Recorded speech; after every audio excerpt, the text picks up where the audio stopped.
Good morning, everybody. I think it's a very large crowd that shows that the topic what we are going to discuss is very important, and we are going to discuss uncertainties in dairy sector. Actually, yesterday I was not here, so I could not give my version, but I would say in the very small thing that uncertainty is certain, and we cannot avoid it. And it's all our endeavor how to come over from any kind of uncertainty what we are going to face. So today I'm going to discuss what kind of uncertainties we are facing in dairy sector, how we have come along, throughout last 60 years in Indian dairy sector, what exactly we are facing right now, and how we are going to come over from those uncertainties. And I think we have to have very positive frame of mind because uncertainties will be there. You can't avoid it. So better to face it with very positive frame of mind, with long-term strategy, focused approach, and we learn from each other and do whatever is required. First of all, I would dedicate this presentation to Dr. Varghese Kurian, doyen of Indian dairy sector, who has really changed the dairying in Indian context. And because of his efforts, India became the largest producer of the milk. We created #1 position in the world map. So today's presentation I dedicate to Dr. Kurian, who unfortunately passed away on 9th of this month. So my condolences, my tribute to Dr. Kurian. I just tell you about how, what kind of dairy sector we are having right now. We are the largest producer of the milk, everybody knows that. And since so many years, we are the largest producer of the milk. But the beauty is that in 2011-12, our production was 121 million metric ton. Out of that, total global was 750 million metric tons. So we are having about 16-17% of the total global milk production. Now the interesting point is that year before, our milk production was 112 million metric ton only. And we were anticipating that our milk production will be 116. But it rose to 121. Now that makes everything, confused. At one end, we are, talking about the increase of the raw material prices. Farmers are not happy with the, dairying business. Why that milk production went up so much beyond our expectation? That is very, very crucial. So what I mean to say that uncertainty will be there even in the production estimates. What we produce, what we want to produce, and what is exactly production. So this was very important because we produce 121 million metric ton. As we know that we are India's largest agriculture crop, ahead of wheat and rice. Rice is about 95 million metric ton, wheat is 80 million metric ton. This 80 million metric ton was also estimated for 11-12, which has gone beyond 80 million metric ton. Yesterday I was reading somewhere, it is somewhere around 95 million metric ton, the wheat production in this country. And we don't have any space to store that. So we have the same problem, whether it's a milk, whether it's a rice, whether it's a wheat, and unfortunately, fortunately, all this, agriculture crop is dependent on milk production. Milk production is dependent on agriculture crop. They are interlinked, The gross value of dairy produce, what we see is about $75 billion, and which will keep on increasing by the quantity and price what we are having. Average growth rate is 5%, which is also very good as compared to global growth rate of 1.5%. In fact, it is somewhere, it is 1.2 to 1.5%. And Indian dairy industry has the largest share of agriculture GDP. So this is a very important sector. We cannot, ignore it. And it's very important from the point of view of employment generation, nutrition requirement, as well as overall rural economy of our country. This is also I just would like to add that we have come a long way. In 1950 we were having only 17 million metric ton of milk production in 1950, and because of Dr. Kurian's effort, Operation Flood in 3 stages, we became, by 2000 from 20 to 80 million metric ton, and that was the period where we became the largest milk producer in the world. And massive infrastructure was created during Operation Flood by the cooperatives. More than 220 dairies were created, more than 50 cattle feed plants were created, and huge infrastructure support was given through Operation Flood programs. And it was one of the most efficient program of the World Bank implemented by Operation Flood team. So what is my point is that we can do it. There is absolutely no problem. There was a lot of issues when we raised milk production from 20 to 80 million metric ton, because we were going through a different set of economic condition, bureaucracy, and pre-globalization era, and all these things. Still, we could do it. So what I mean to say, we can do it, and we have done similar performance in other sector also, be it egg, be it other cereals, because one side Operation Flood was there, another side our Green Revolution was there. So we have done a good thing about food security aspect during last 30-40 years. So there is no doubt about it. We can do it. If you see the overall dairy sector, you find that it is primarily dominated by cooperative sector, and we have still the big brands are owned by cooperatives.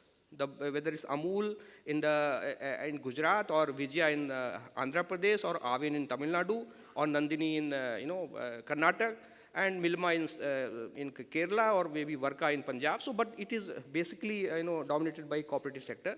But still, we have good private sector coming up, like Britannia is there, Nestle is there, Hudson is there, Heritage is there, and there are few very, very important private players who are very product-specific business in dairy. Like you find some very good ice cream manufacturer in South who are totally dedicated for ice cream, but they are good. So what I mean to say is a lot of private sector is also entering into dairy business, which is very good sign, because we hardly process any milk. We process only 30% of the milk what we total produce. So suppose we are producing 120 million metric ton of milk, we are hardly processing 36 million metric ton of milk, which is very poor as far as processing is concerned. So more and more organized sector should come in, and including private sector, and do the processing more and more. That is the biggest challenge, I would say, and that is the biggest uncertainty is also there. If we are not able to create infrastructure by cooperative as well as private, it will be very difficult to handle that much milk which is required by our own countrymen. There is a few more data about our dairy sector. We carry about 20% of world bovine population. That's why I'm telling you that we have huge bovine population, which means we need to feed them, and that is also a very big challenge in front of us. And topping is that we have largest bovine population with most inefficient bovine population. Like the productivity is very less; it's only 1100 kg per year. While world average is 2038 kg per year. If you take Israel, it is 11,000 kg per year. Each and every cow is giving 40 liter milk per day, and here it is, you can see, hardly 1100 kg per year, 2 to 3 liters. And then we have huge number of unproductive animals. This is also a very big challenge and very big uncertainty. What we are going to do with the very large population of unproductive animals? As per data, we have 30% unproductive animals, which are just taking our already scarce protein resources, and we are not going to do anything on that. So this is also one of the biggest challenge which we are going to face in dairy sector. Our dairy is not just selling and purchase of milk from the farmers. It has more relevance on social impact, social employment model. So poor people are getting employment out of the dairy business. That is a very peculiarity of Indian dairy sector, which I wanted to highlight. It is a rural income model. People are getting income out of it. Apart from some nutrition also they get from the dairy business, because they are keeping some cattle. And it is basically pro-poor approach. Whatever approach we have followed is not, it was having less quotient in business aspect, but pro-poor aspect. So that we give more and more employment to our people. So people are not bothered about the quality of animals, the productivity of animals, efficiency of the animals, disease management, veterinary treatment. It was just to give some cow a buffalo, they will just take 2 or 3 liters of milk and get some employment. So that was a very basic mindset what we have been following since last 30-40 years, which I think is very important to change, and until we change it, we are going to have huge trouble in coming decades. Now, what is certain? Let us talk what is certain. Then we can find out what is uncertainty, what we are going to face. The certainty is the milk demand in India going to 200 million metric ton by 2020. That is certain. It's written on the wall. Nobody can deny it. The way we are progressing, the way our economy is progressing, the way we want our economy to progress, the way we want our income level to be, increase of our rural population, urban population. And the first thing what we improve is our food habits. And in food habits, in Indian diet, milk comes first. We spend about 17% of the total food consumption in milk. In fact, after house rent, the major share is only purchase of milk. If you are living in rented house, after house rent, the major portion, the second most expenditure is your milk. So we are basically milk drinking country since the mythology, So we are having very good demand of milk production by 2020. So from where we have to reach from 121 to 200 in next 8 years is a big task. 10 million metric ton increment we want. So we have a very huge bovine population. We have very huge, unproductive animals. We have very poor efficiency. We have very less resources in terms of whatever is required for dairy business. Still, we have to, do the increment by 10 million metric ton. That's a mammoth task, and this is what the biggest uncertainty would be, whether we are going to counter these challenges. And our population is also increasing. In 11-12 we have about 1.2 billion, and 16-17 will be having 1.28 billion. And because of more population, more food demand, rising income level is all going to generate more and more food demand as well as milk demand. When I say milk will be part of the food, But when the income level rises, entire food demand increases. And that is very important to understand, because from the same land, same water, we have to cultivate that much food also, and to cater the milk demand, we have to have the fodder also. So there is a competition in the land between agri versus dairy. With a same farmer is having 2 acres of land, whether he is going to cater food demand or he is going to cultivate fodder for dairying. So this is a competition between 2 dairy crops. And that is very important. That is very uncertain, that which way farmer would be going.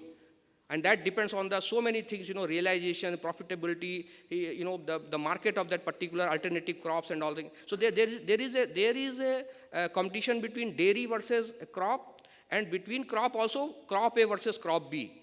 And one crop may be beneficial for dairying business, and a crop B may not be beneficial for the dairying business. So there is absolutely so much, complicated issues which may come in near future. Milk demand, income is income elastic. So once we have more income, the milk demand will be more. And as I already told you, the growth in population, consumer income, apart from that, farmers' income also. It is very important to note, when the farmer income increases by way of even dairying business or maybe crop business, he also becomes a milk drinker, more and more milk drinker. If he is not having much money, then what he will say, he will sell all of his milk to some vendor or cooperative society or some consumer. But if he is having more income, then he will also becomes more and more consumer of milk. So that also becomes less availability at the rest of the market. This is what is certain, that this is our people-centric map of the world, where we know that our major demand is going to come from India, China, and Brazil. And we are going to have 6.5 billion people to 9 billion people. And from 6.5 to 9 billion, it is by 2050. By 2050, we will become 9 billion. But food demand will be increased by 100%. And that is the biggest challenge.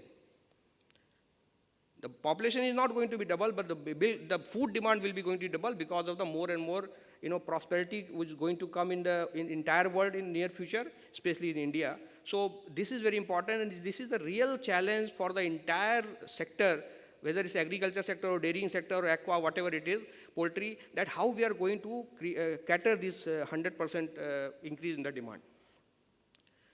This is also, there is projection of, what would be our dairying and dairy demand, rice and wheat demand. So we can see that, we are going to have a very big demand by 2020 of all the items. And it's very natural because we are a malnourished country. 30% of the people, they don't have proper food, proper nutrition. So as and when their income goes up, the demand will increase. So that's what we have projected. The only silver lining is that we have to produce more wheat and rice, and milk demand will also be increased. And in India, the dairying is basically very unique in terms of because entire agriculture residues goes to the milk production.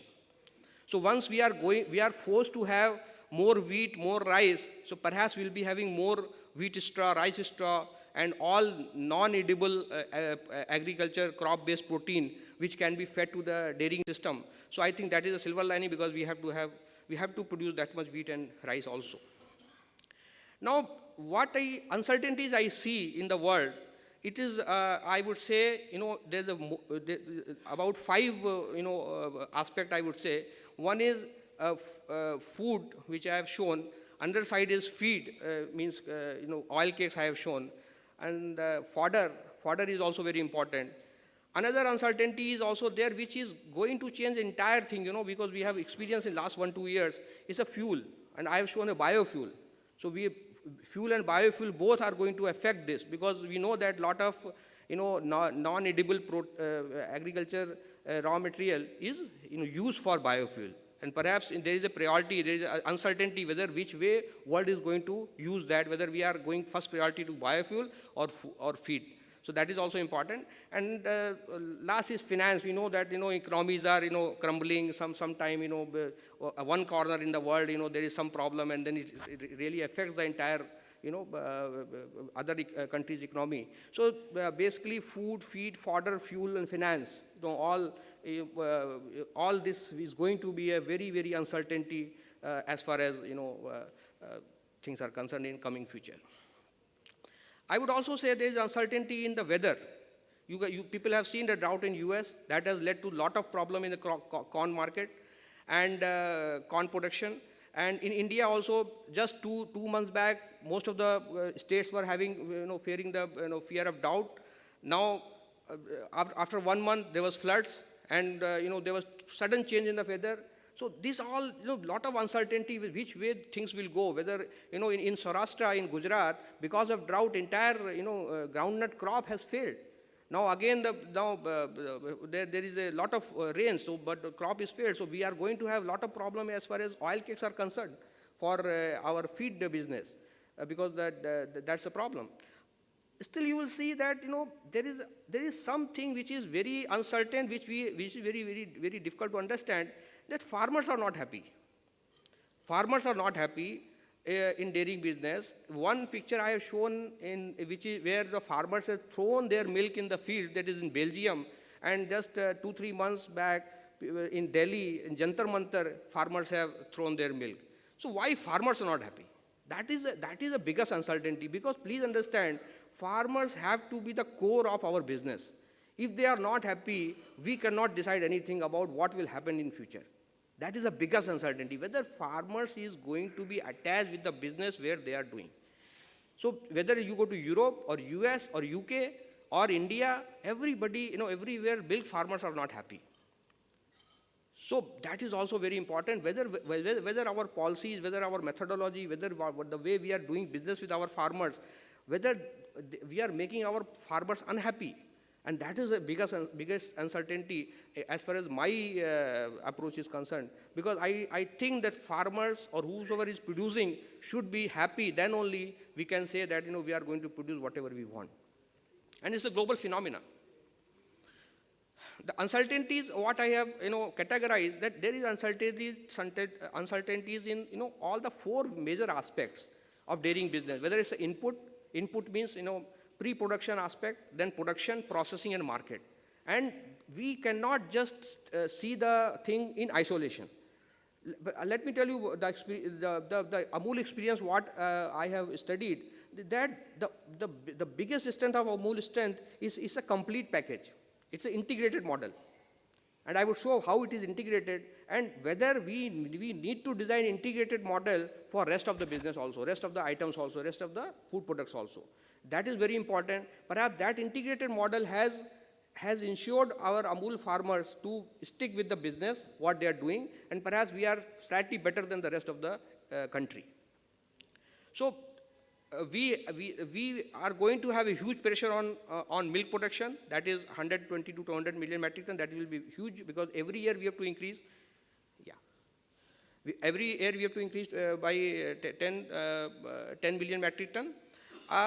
Second is our approach has to be changed because normally today we have low input, low output model because we are feeding very less and getting very less production from the dairying business. So that we have to change. So we cannot afford to waste our precious protein, which agriculture protein, which we are feeding to our livestock, and we are feeding very inefficiently. So we have to feed them efficiently, and that's what I always advocate, that we have to do lot of research on rumen efficiency. How to increase the rumen efficiency so that we don't waste our precious protein, and it should be converted into proper milk protein. So productivity, I told you, it's a great leap is required, and I think there will be some uncertainty that we are going to change our bovine portfolio.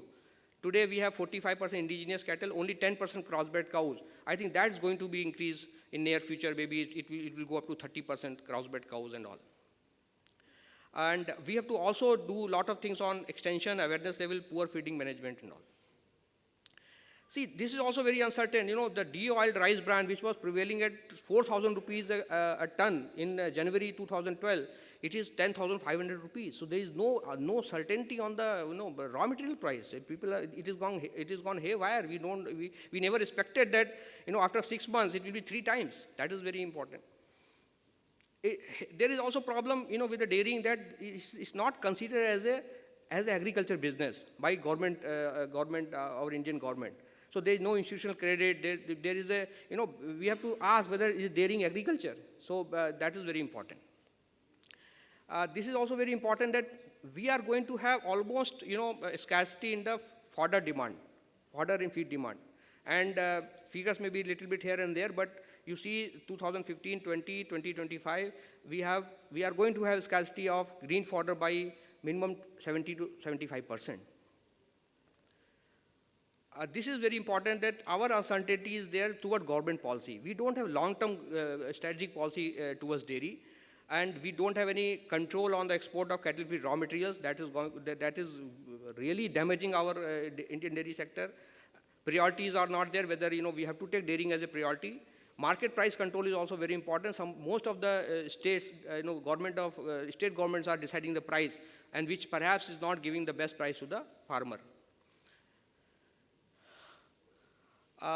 This is also very clear that unremunerated prices to farmers are given. So this is also very important. And as I told you, that there is a lot of research has to be there in human efficiency, which is very important. And we also don't have any inventory balancing of dairy products. Like wheat and other products, we have some godowns, and we keep some inventory for the scarce period. But in dairying, we don't have any such system. That also makes the things very uncertain, and sometimes there is a problem in the stocks, and the government takes some very haphazard decisions. Now I'll just quickly go through what Amul has done, and I told you that we have kept farmers into the entire business, core of the business. So we know that we started with only 247 liters of milk in 1946, and today we handle about 12 million liter milk per day. So that is a very great achievement we have done and everything is owned by the farmers, right from village level cooperative society to milk processing plant to milk marketing federation. With the $2.5 billion Amul brand is all owned by the farmers. So I think we have to have integrated approach for, if you really want to succeed in the dairy sector. there is also a very important point that we have created institutions which are taking care of all the aspects of the dairying business. So we have a dairy, we have a milk marketing federation, we have ARDA, this is Amul Research and Development Association, we have National Cooperative Development Federation of India, we have IRMA who is going to give managerial input to the dairies. Then we have Indian Dairy Association. So all these are combined. Even we have Tribhuvan Das Foundation, which is taking care of the health of the farmers, primary health care of the farmers. So from all the angles, farmers are taken care of. So that's very important, that we have to create institutions which are taking care of the farmers in toto. Anandalaya is a kids' school because Dr. Kurian thought that nobody is coming to Anand because Anand is a very small city. So there was no DPS or this kind of a school. So he's created a school also where all the employees' kids can be done. So it's not only just one way of thinking, that to attract good potential, good candidates. He created that institute also. So many things. Yeah, I'll just take 2 minutes now. That's what we have done, throughout the last 50, 60 years, brand building, productivity investment program. We are also going to have ration balancing program, which is already started in our sector, so that we don't waste our feed raw material. We have done a lot of innovative things, like now we are propagating large farms. We are also having a spoken web which is developed by IBM, so that the farmers can be very well connected with their problems with the dairy. So we have that is what we call spoken web internet, so that people can just ask whatever information they want. We have a mobile milk testing laboratory, we have mobile veterinary testing laboratory, and we have created state-of-the-art plants from unorganized sector to totally automated plant. Most of our plants are totally automated, PLC controlled. So technology has to be there in whatever business we are doing. Market segmentation, there the Amul products, the variety of products from kids to from young generation to old. So all this farmer-centric approach, we are building about 100,000 toilets. So to just ensure that people are clean, when we are talking about clean milk production, world-class production. So why not that? So these are the things where people are at the center, and that I would say that even dairying to next generation, whether the dairying is attractive to next generation or any business, any food business. So there also we are doing a lot of things. We are also managing our unproductive animals problem through a web-based program, and more than 1 lakh cattle have been treated, and we have got very good results. Environmental program we have done. So from artificial insemination to retail, we have an integrated approach, what I would see. Now just to conclude, this is my last slide. One thing is that uncertainties are certain. We need focused planning with long-term approach. Farmer must be the core of the business. Production, market, customer link is very important. We cannot just work in isolation. Our production, the productivity, efficiency, cost of milk production, product development and market has to be interlinked. We need research, we need feed security, we need a lot of work on human efficiency, disease management, productivity, inventory management, as I told you. Government policies are very, very important. We have to work with the government very close, identifying our problems. See, the rise in income of the farmer should not be considered as a cause of inflation. That is my very, very strong point of view. That when farmers' income is increasing, they should not be considered that inflation is increasing. The milk product or whatever product price have to be increased if you want to increase the income of the farmer. That is my this thing. And finally, I would just again conclude with the saying by Dr. Kurian that we have traversed a path that few have dared to do. We are continuing on a path that still few have courage to follow. We must pursue a path that even fewer can dream to pursue. Yet we must hold in trust the aims and aspirations of millions of our countrymen. Thank you very much, sir. Thank you, Dr. Kumar. I think questions would be at the last.